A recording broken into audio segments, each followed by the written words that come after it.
আসসালামু আলাইকুম, নমস্কার সবাইকে, শুভ সকাল।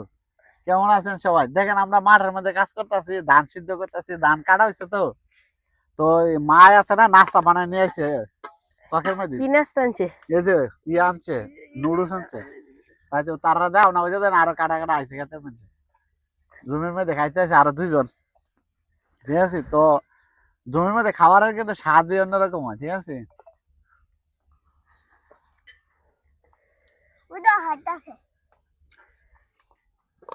কে কে জমিতে বসে খেতে পছন্দ করেন?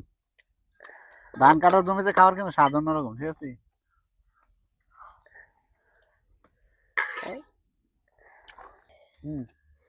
শখের মধ্যে ধান সিদ্ধ করতেছি, ক্ষেতের মধ্যে শখের মধ্যে দুটোটাই জানি, কিন্তু কে কি কোন আমি জানি না। আমরা শখও বলি আবার ক্ষেতও বলি। তো বাড়ির পাশে বাড়িতে আর ধান কষ্ট করে নিলাম না, ক্ষেতের মধ্যে মিশিং দিয়ে লইলাম, মিশিং দিয়া ক্ষেতের মধ্যে সিদ্ধ করলাম, সিদ্ধ করতেছি, সিদ্ধ করে তারপর আবার এদিকে ধান শুকামু। তেন সিদ্ধ করতে সকালে বুড়াইছি, তো কিছু তো খাইনি। আমার শাশুড়ি লুডুস বানিয়ে নিয়ে আইছে আমরা লেগে। তো এই শখের মধ্যে বইয়া খাইতেছি, ধানও সিদ্ধ করতেছি। এদিকে কে কে লুডুস খাবেন চলে আসেন। এই যে আজকে নুডলস নুডলস বানিয়ে আনছে শাশুড়ি।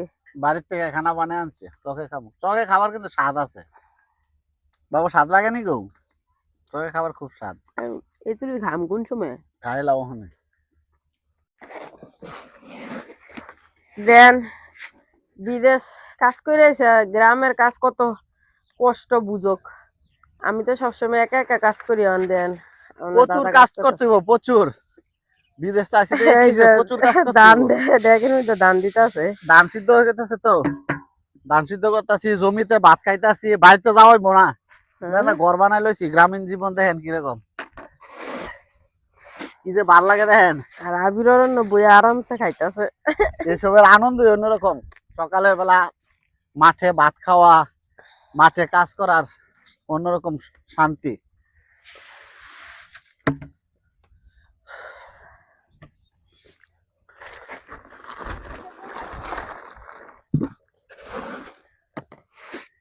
তারপরে শীতের পিঠা, এই যে নতুন ধানের শীতের পিঠা, কে কে পছন্দ করে? নতুন ধানের শীতের পিঠা হইব, খাওয়ার স্বাদই অন্যরকম।